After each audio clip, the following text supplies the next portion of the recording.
ગુજરાતમાં બાજુ ભાઈ આવશે અહીંયા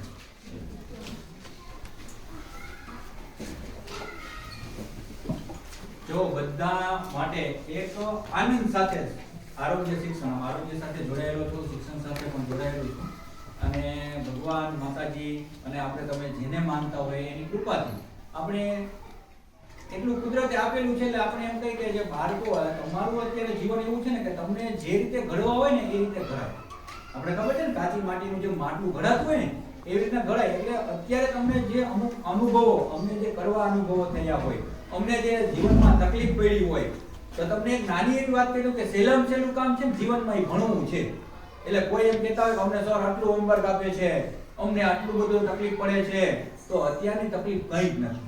જો તમારે જીવનમાં આગળ વધવું હોય ને તો ભણવામાં ધ્યાન આપજો, કારણ કે આ એક સારામાં સારી પળ છે જેને તમે આનંદ સાથે અને એકદમ ટેન્શન ફ્રી અત્યારનું જે તમારું જીવન છે ને એવું પછી તમને ક્યારેય નહીં મળે. આ શબ્દ યાદ રહે કે ના રહે પણ તમે અનુભવ કરશો એટલે તમે જાતે કહેશો કે આવું આવીને કોઈ એક મારું નામ તો જોશી સર પણ એમ યાદ નહીં રહે કે આ જોશીભાઈ એમ કહેતા પણ મારી સાથે જે મારો મિત્ર લાવ્યો છું ને એને તમે બતાવીશ ને એનું નામ તમે ભૂલશો નહીં, એની ગેરંટી. બરાબર છે? અને તમને એમ થાય મારો મિત્ર ક્યાં છે? મારો મિત્ર બેગમાં છે અને એનું નામ જગ્ગુ છે. બરાબર ને? જગ્ગુ આપણે ઓલો જોઈએ ને આપણે છોટા ભીમમાં આવે છે ને, એમાં શું નામ હોય છે? જગ્ગુ કોનું નામ હોય છે? તો મારો મિત્ર પણ કોણ હશે?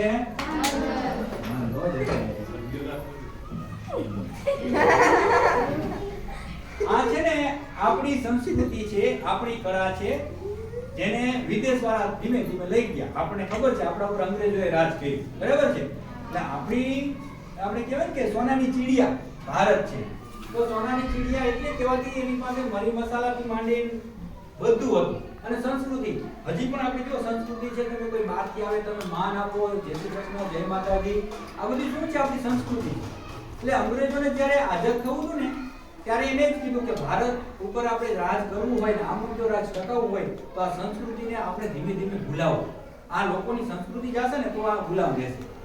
પણ આપણા ઘણા બધા એવા જે મહાન કહેવાય ને વ્યક્તિઓએ સંસ્કૃતિ જાળવી રાખી છે અને ઘણી બધી આપણી સંસ્કૃતિ છે ને વિદેશીઓ લઈ ગયા. બરાબર છે? એમાંની એક આ કળા એટલે વિન્ટ્રોક્વિલિઝમ, અને અંગ્રેજીમાં શું કહેવાય? વિન્ટ્રોક્વિલિઝમ. વિન્ટ્રોક્વિલિઝમનો ગુજરાતી અર્થ થાય શબ્દ ભ્રમ. શબ્દ ભ્રમ એટલે કે જે આપણને એવું લાગતું હોય કે ખરેખર આ બોલે છે પણ ખરેખર એ બોલતું હોય નહીં. બરાબર? તમે એને બોલાવશો તો બોલશે. બોલો છો બધા જગ્ગુ જગ્ગુ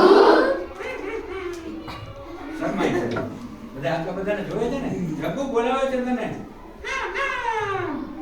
શું નામ છે તારું? નામ તો કે જગ્ગુ જગ્ગુ જગ્ગુ જગ્ગુ. શું નામ છે મારું?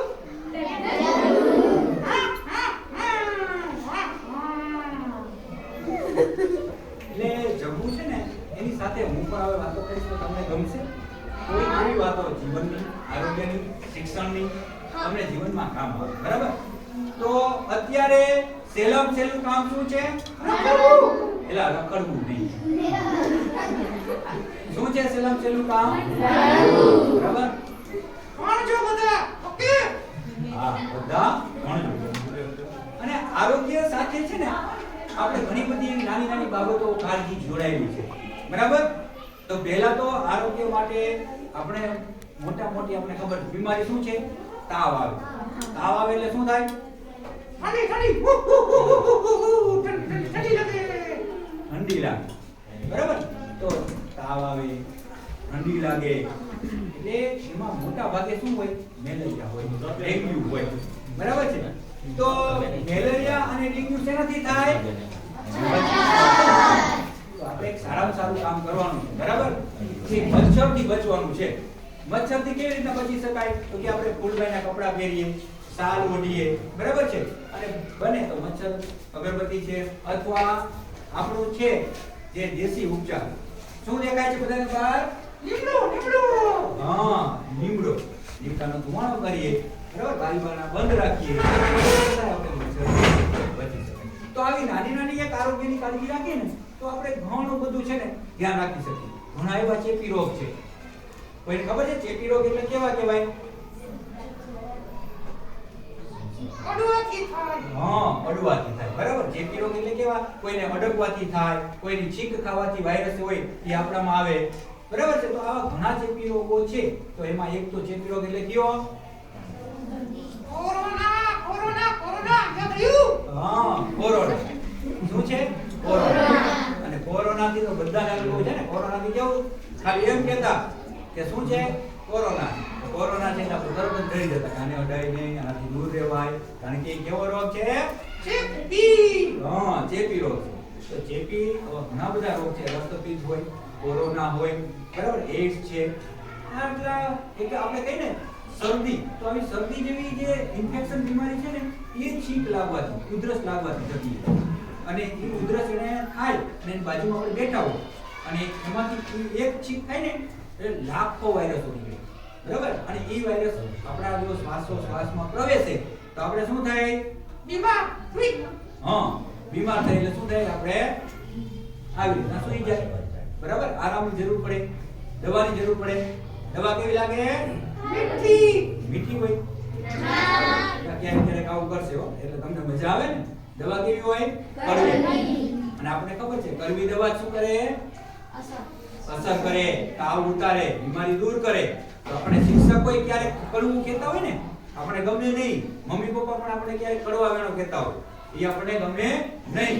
પણ એટલું જીવનમાં યાદ રાખવાનું, જે આપણને કડવું લાગે એ આપણા માટે હોય. હા, એ આપણા માટે હોય.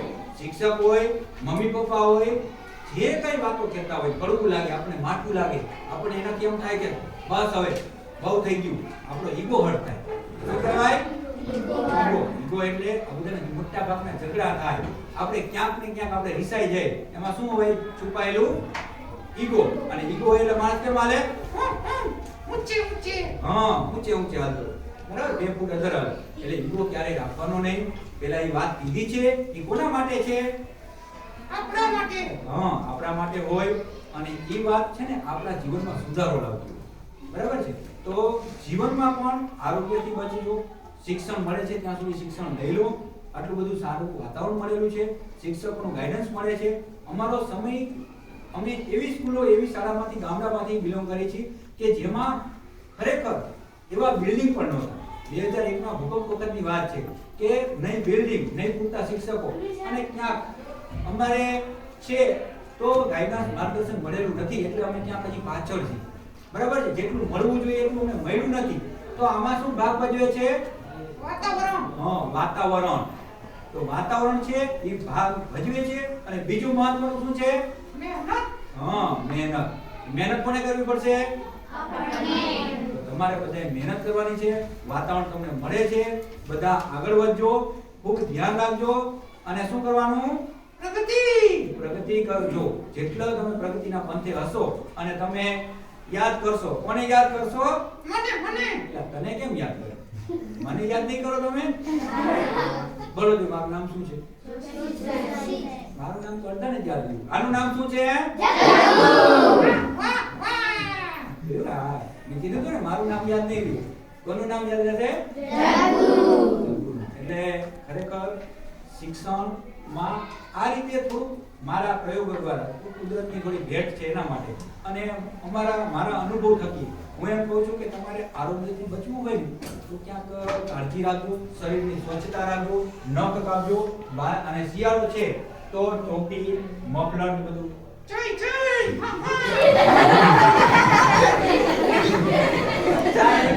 મજા આવી ગઈ. થોડી વાર રાખી દો, હમણાં ચા જપું પી લેશે. બરાબર.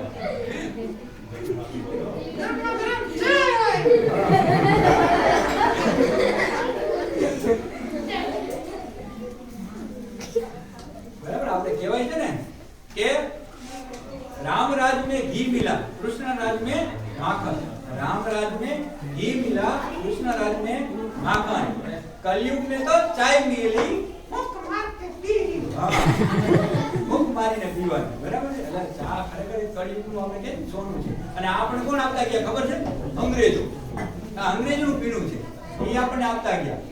કારણ કે આને એક આપણને ખબર છે આપણે જેટલા આપણે વ્યસનો કરીએ ને એ બધું અંગ્રેજો જેટલું ડ્રેસમાં આવે એટલું બધું વ્યસન પણ વાંધો નથી, ચાય આપણા ક્યાંક આપણા જ્ઞાન તત્વો, ક્યાંક આપણે આળસ હોય, ક્યાંક આપણે તો જરૂરી છે, પણ નાનપણમાં પીવાની નહીં. તમે મોટા થાવ, નોકરીએ લાગી જાઓ, ઓફિસર બની જાઓ, સાહેબ બની જાઓ, વકીલ બની જાઓ, ત્યારે ચાય પીવાની. અત્યારે પીવાની ત્યારે નાસ્તા સાથે એમ જ નહીં. એટલે આપણે છે ને દેશમાં આગળ વધવા બે જ વસ્તુ નડે છે. શું નડે છે? છોકરીઓ માટે ફેશન. હા, અને છોકરાઓ માટે વ્યસન. હા. વ્યસન વ્યસન ઓછી થઈ જાય ને તો આપણો દેશ ઓટોમેટિક આગળ વધવાનો. તો આનાથી દૂર રહેજો. વ્યસન અને વ્યસનથી બને એટલું સ્વાસ્થ્યનું ધ્યાન રાખજો. હાથમાં જે આપણે મોટા ભાગે આપણે ખબર ખોરાક લેવામાં હાથનો ઉપયોગ કરતા હોય તો એ સ્વચ્છ રાખવાના. હાથ ધોવા માટે 2 મિનિટનો સમય આપવાનો. નખ કાપવાના, વ્યવસ્થિત તૈયાર થવાનું અને ફૂલબાઈના કપડાં પહેરવાના અને બીમારીથી શું કરવાનું? બચવાનું. હા, બીમારીથી બચવાનું. તો આપણે જેટલા સ્વસ્થ રહીશું ને એટલું ધ્યાન આપજો. હવે તમે બીમાર જ હોય, તાવ જ આવેલો હોય તો આ સાહેબ ગમે એવો લેક્ચર લઈએ તમને કંટાળો જ આવશે. તો પહેલા તો સ્વસ્થ રહેવાનું, પછી આપણે જે એજ્યુકેશન લેવાનું. તો એજ્યુકેશનમાં આપણે 2 બાબતો જરૂરી છે. એક શારીરિક રીતે સ્વસ્થ હોવા જોઈએ અને એક માનસિક રીતે. બરાબર? એટલે કાંઈ ટેન્શન બીજું નહીં લેવાનું અને અત્યારે તમારે હોય પણ નહીં. બરાબર? જેમ જગ્ગુને કાંઈ નથી. બરાબર? મને છે ટેન્શન. એટલે તારે શેનું ટેન્શન છે?